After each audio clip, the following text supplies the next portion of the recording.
Ako naniniwala ako, George, as we welcome everyone to the second period of this do-or-die game. Naniniwala ako that, different players treat do-or-die games differently. May mga gusto, ninenervyos sila, yung sobrang gigil. May iba naman, they can tackle it na kaya nila na very relaxed. How did you do it before, ikaw? Well, on do-or-die games, it's not different from me from any regular game, Nico, because palagi akong ninenervyos. I always had butterflies in my stomach before a game when I play. Natural sa akin to play a little bit more with the nervousness inside.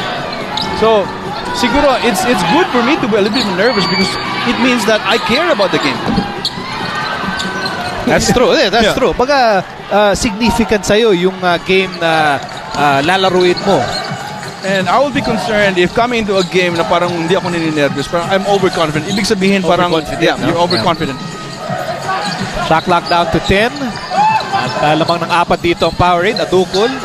Hinanap. Guevara. Shot clock down to 3. Ray with a spin. And Guevara will score. That's a really nice play by Ray Guevara. And maybe a lot of players aren't really respecting his game right now. Like Don Aliado. The only thing that he did there was actually reach in.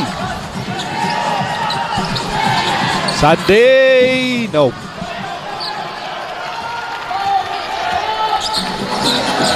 Si Al Vergara is now in the ball game para sa Barako. Nick Velasco has the ball against Siegel. Handoff, Adugol, JV for 3.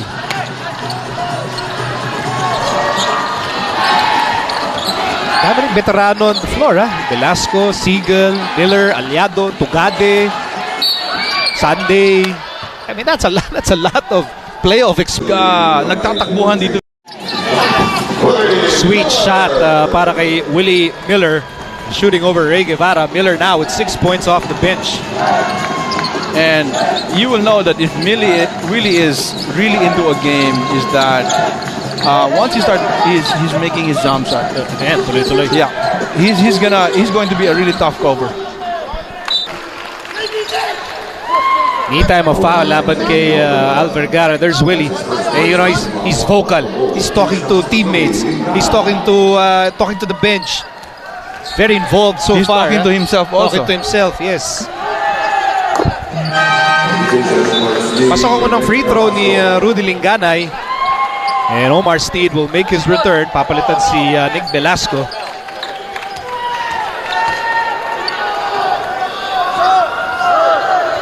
Two for 2 para kay Rudy. So 6-point game for Powerade. This is a really small lineup para sa Barako Bull, and they have Aliado as a center, and then they have Danny Siegel as a 4. He is not really a 4 but a 3, and they have Sunday playing the 3 position and dalawang maliit. So it's just parang match up lang sila dito sa Powerade. Off the glass, Danny Siegel, first 2 points of the ball game. Pero lamang pa rin ang Powerade, 34-30. Sneed finds Tugade. To Guevara. Blocking foul against Willie Miller. Now this is going to be the problem of Barako Bull here, defending Omar Sneed, because they're just gonna have Danny Siegel defending him on the post. And then if you do that, well, yeah, you can sag, pero delikado ka rin naman sa mga shooters dito sa labas. Shot clock down to 8. Sneed finds Lordy Tugade.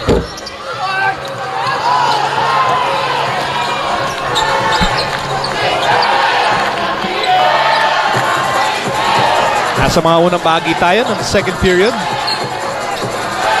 Siegel.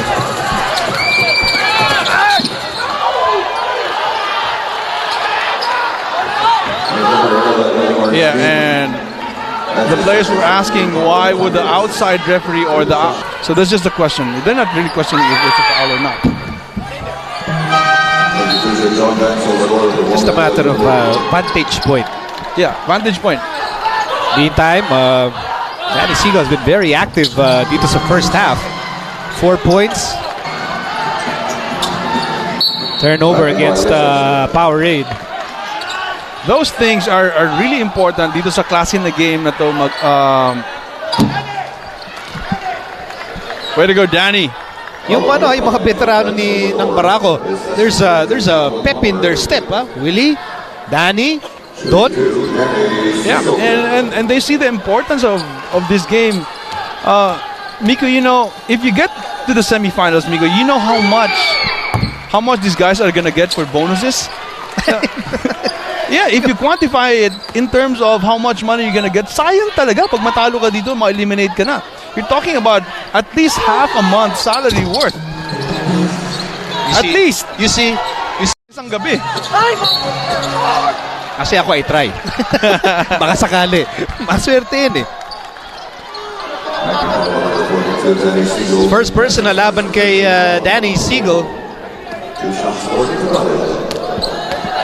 And it always comes into play in terms of para motivating yourself. What motivates you to play a game? Yeah, pride, yeah. Marami. I think iba-ibang motivation sa bawat It used tao. to be pride, but once you're a professional, you know, money has to play into the motivation also. And that's just the reality. Right.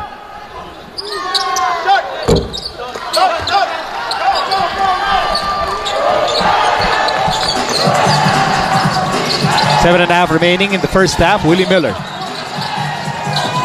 Pasa sa loob. Aliado. Nice pass by Willie. You know what? Omar Sneed showed up a little bit and he was looking for the other guys to rotate down to Don Aliado, but nobody rotated.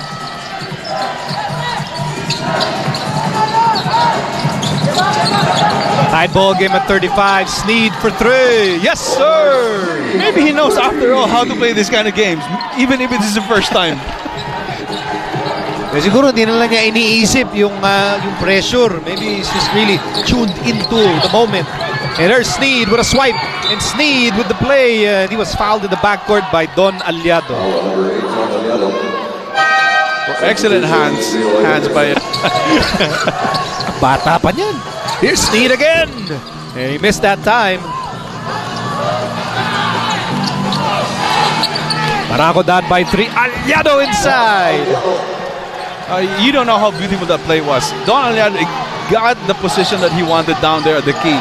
And Willie Miller, you know, you had a position, but the pass was more important also. Miss by Linganay. Here's Tugade to Sneed. It was a wrong outlet pass. Pass by Danny Siegel. Not known for his passing. That's great vision. That's part of Siegel. So 1 point game. Powerade holding on to a 40-39 lead. Timeout muna tayo. Nagaya na sila dun eh. So mga veterano na nga to eh. So di para kay Willie, hindi importante kung sino sisikat sa atin. Basta manalo lang tayo. Clock down to 3. Jordan goes up without the ball. Ito na si Miller. Oh, another excellent pass para kay Celino Cruz.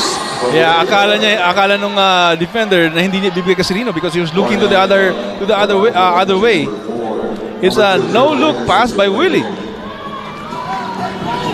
Willie Miller with 3 scintillating assists sa ngayon. Here's Tugad, the good fake. Pasa, Jordan, and he'll connect.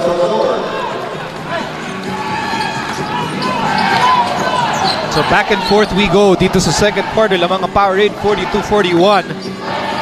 And I think Powerade's gonna shift to their zone defense. And knowing na parang in rhythm na yung Barako now.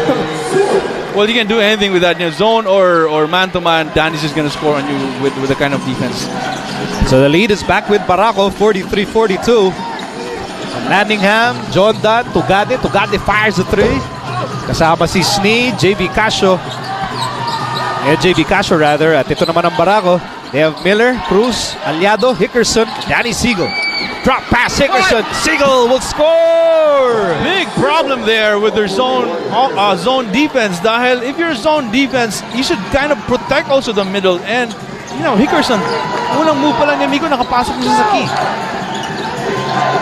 So it's a 3-point game para sa Barako. But Landingham for 3. Well, the 3-point shot really is keeping Powerade alive here. They shot 50% from the 3 in the first quarter, and with that, they're in this ball game. And again, another penetration by Danny. It's it's as if everyone, regardless of age, has come to play tonight for this do or die game. Exactly right. And I've got to question the defense of Powerade right now of staying in front of these guys. Kick out. Pugade. Miller saves it. Good save by Willie. And here's Hickerson. Hickerson on the move. Sneed with the rebound. Powerade down by 2. At ito, they will slow things down for a change as we approach the last 3 minutes ng second quarter. And maybe we noticed, Miko, na Gary David doesn't really come back since he came off the floor in the end of the first. After scoring 13 points. Oh, Willie with a miss. Ganda na nung touch passing ng Barako, but they keep the ball here. They're up by 2. Here's Dynamite. Lordy. To Sneed for 2. And speaking of Gary David, yeah, Miller. Siegel. Siegel for 3. Short. it's way short. But Landingham fires. That's a 3. They need these baskets right now from Van Landingham, knowing that Gary is not on the floor. They still have a threat here. It's a 3-point shot. So 2:04 remaining in the first half. Powerade lamang para sa PBA. So last 2 minutes ng first half. Barako down by 3. Bola na kay Celino Cruz. Here's Penisi. Pasa Hickerson. Hickerson over to Doug Kramer. Nice pass by Hickerson. Again, parang, they're just trying to, siguro, just saving their energy to Powerade by playing zone defense. Missed by Van Landingham. 1-point game. Celino, sabi niya, tara, let's organize. Down by just 1. Penisi, Hickerson. Hickerson against 2 defenders. Kick out Penisi. They swing it to Willie. Miller over to Hickerson. Hickerson underneath. And he is blocked. Well contested shot there by Hickerson. So, Powerade wants to survive this second quarter basically with Gary David on the bench. But Landingham, napakahirap na tira yun, but Anthony with an offensive rebound. New shot clock for Powerade. Shot clock down to 14. Sneed, siya mag-organize dito. He'll set up the play. Sneed against Kramer. Shot clock down to 8. Sneed makes his move. A power drive. Wow. That was pretty quick for a 36-year-old. Yan ang tinatawag the Sneed for speed. In the meantime, a 2-for-1 shot by Willie. And now they're going to get the second possession for that 2-for-1. mga 3 seconds of difference from the shot clock or between the shot clock and the game clock. Hickerson, di magmamadali dito. We're hoping to write the last sentence of the second chapter. Hickerson having problems with the ball. He's double teamed. He needs help. Napasa pa kay Kramer but a block by Guevara. Oh, a lucky shot by Penisi. Wow, nanghinahin si defensive rebound after the block shot. And Penisi being at the right place at the right time. Come to get those rebounds. If you're 6'9" and with a mask like that. Kompleto ang 3-point play and that ties the game at 52. 2 seconds remaining. The steal by Miller. Van Landingham fires and will end the first half the way we started it. Yep, we're back to square one. So 52 all, on the bench. Pero ito nga,